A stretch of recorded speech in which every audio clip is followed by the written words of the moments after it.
Selanjutnya, kita semua tahu ada 3 gempa besar disrupsi ekonomi terjadi dalam 3 tahun terakhir yang mempercepat banyak hal berubah. Salah satunya karena berubahnya model bisnis, yaitu karena perubahan perilaku generasi digital, yaitu generasi milenial dan zilenial, disrupsi teknologi dan disrupsi pandemi. Akan sangat berbeda cara bernegara ke depan untuk bisa mengikuti berbagai disrupsi penyebab VUCA agar sebuah negara menjadi negara berdaulat, stabil, progres, dan sejahtera.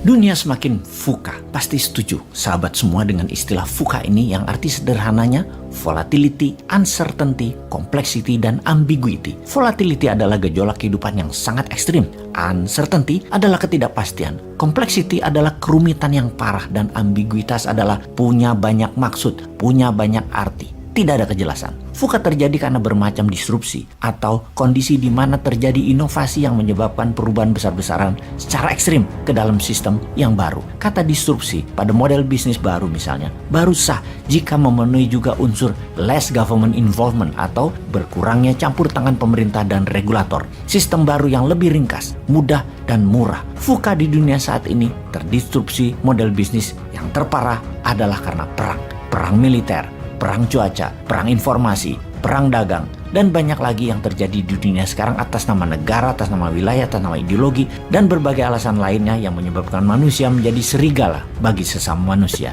Kita detailkan lagi penyebab VUCA, biological warfare, yaitu perang biologi virus Wuhan misalnya, perang obat-obatan big farmasi dunia, perang militer di Ukraina, dan beberapa negara di Timur Tengah, perang pangan, efek terganggunya jalur pangan dan perubahan iklim karena perang cuaca. Selanjutnya, kita semua tahu ada 3 gempa besar disrupsi ekonomi terjadi dalam 3 tahun terakhir yang mempercepat banyak hal berubah. Salah satunya karena berubahnya model bisnis, yaitu karena perubahan perilaku generasi digital, yaitu generasi milenial dan zilenial, disrupsi teknologi, dan disrupsi pandemi. Semua ini merubah cara bertindak dan berpikir umat manusia yang harusnya atau biasanya perubahan itu terjadi dalam hitungan dekade bahkan ratusan tahun. Namun sekarang itu bisa terjadi hanya dalam hitungan bulan. Semua bisa bergeser, semua berubah dengan drastis. Di atas semua itu, ada yang harus berubah mengikuti disrupsi dan pengendalian VUCA, yaitu cara bernegaranya. Sekali lagi kita tekankan, cara bernegara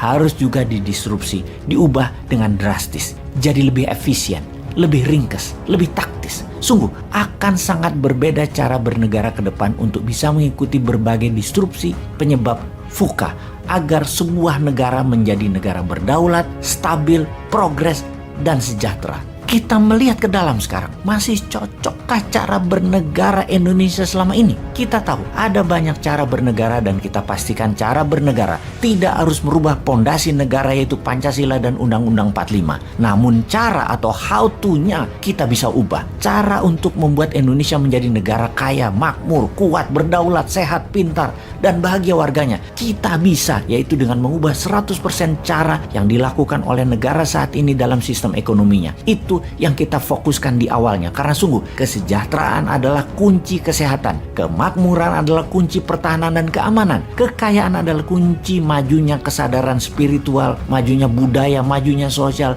dan kedaulatan sebuah negara tentunya. Bagaimana untuk membuat ekonomi Indonesia makmur, sejahtera, gemah limpah, loh jinawi, ijo royo royo, tentrem kertora harjo. Oh maaf pakai bahasa Jawa, artinya makmur, sehat, aman, subur, damai. Bener deh, rasanya sulit untuk masyarakat hidup, menjalankan ibadah spiritual, mencari kebahagiaan kalau perut lapar, berpenyakit, hartanya dijajah, dan menjalankan kehidupan sehari-hari, barang-barang serta jasanya bergantung dari negara dan bangsa lain. Karena itu, kita harus mempelajari banyak hal di dunia luar sana sebagai pengetahuan atas apa yang terjadi di berbagai wilayah dan apa yang terjadi di tanah air karena pengaruh di luar sana.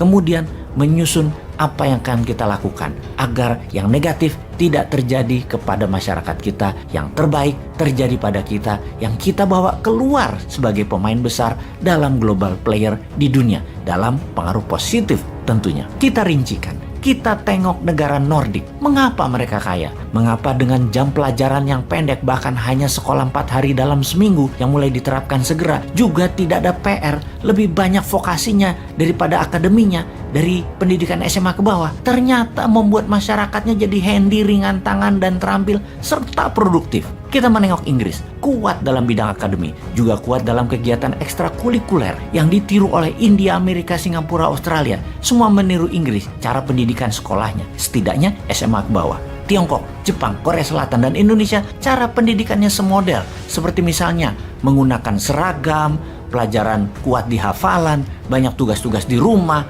panjang jam pelajaran sekolahnya. Dan menurut saya pribadi, Indonesia lebih pas bergaya seperti negara-negara Nordik pendidikannya. Karena pada dasarnya tangan rakyat Indonesia tuh terampil, budayanya kreatif, dan orangnya tipenya outdoor. Kita lanjutkan cara bernegaranya dengan melihat negara lain, dan kita ambil yang terbaiknya untuk kita tiru dan kita kembangkan sesuai dengan budaya dan sosial masyarakat Indonesia. Maka kita mendaftar mana yang terbaik untuk kita adopsi. Misalnya, pertanian terefisien adalah apa yang dipraktekkan Israel dan Tiongkok di Inner Mongolia. Perkebunan terbaik meniru gaya Perancis, Spanyol, dan Amerika. Perikanan, kelautan, Jepang, dan negara Nordik patut ditiru. Menanggulangi kenaikan permukaan laut dan turunnya daratan, kita meniru Copenhagen dan Amsterdam. Militer, kita meniru Amerika dan Tiongkok. Soft power, entertainment, musik, film, budaya, meniru Korea Selatan dan Hollywood. Teknologi meniru Tiongkok dan Amerika. Jalur distribusi dan produksi meniru Tiongkok. Taktik perang wilayah meniru NATO.